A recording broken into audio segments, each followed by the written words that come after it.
Hi friends, ഇന്ന് ഒരു പപ്പടം ഉണ്ടാക്കിയാലോ. ഇനി പപ്പടം നിങ്ങൾ ആദ്യം ഉണക്കണം കേട്ടോ.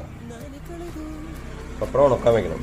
സാധാ പപ്പടം മേടിച്ചിട്ട് ഒരു 15 മിനിറ്റ് മതി, ഉണക്കിയാൽ മതി. 15 മിനിറ്റ് പപ്പടം ഉണക്കാൻ വെക്കണേ. ഓക്കെ,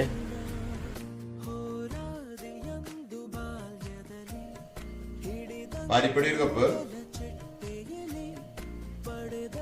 അരിപ്പൊടി, എള്ള്,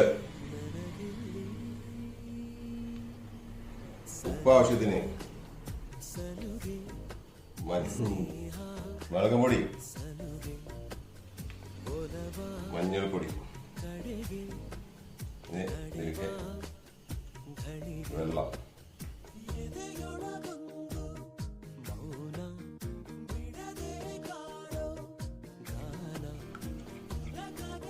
അപ്പോ നമ്മുടെ പപ്പടം അപ്പൊ നമ്മുടെ പപ്പടം ഉണ്ടാക്കാൻ പോവാണ്. വെളിച്ചെണ്ണ ഒഴിച്ചു. ഇനി നമ്മളൊരു അസിസ്റ്റന്റിനെ വെച്ചിട്ടുണ്ട്. ഇനി ബാക്കി അസിസ്റ്റന്റ് ചെയ്യും. പപ്പടതാണ് പപ്പടം നമ്മൾ അസിസ്റ്റന്റ് കൊടുക്കുന്നുണ്ട്. അസിസ്റ്റന്റ് ബാക്കിയുള്ള കാര്യങ്ങളൊക്കെ ചെയ്യും. ഓക്കെ, ഇടൂ.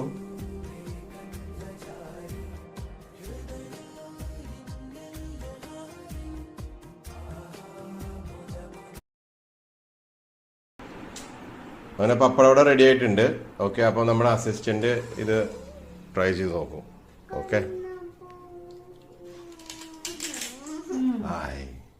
നല്ല ക്രിസ്പിയാണ്. നമ്മൾ കടയിൽ വാങ്ങണ പോലെ തന്നെ ഉണ്ട് കേട്ടോ. വൈകുന്നേരത്തേക്ക് സ്നാക്സിന് കഴിക്കണ ധൈര്യമില്ലേ, സ്വയം ഉണ്ടാക്കിയ കാരണം. എങ്ങനെയുണ്ട്? കുഴപ്പമൊന്നുമില്ലല്ലോ. നല്ലതാ. ഓക്കെ.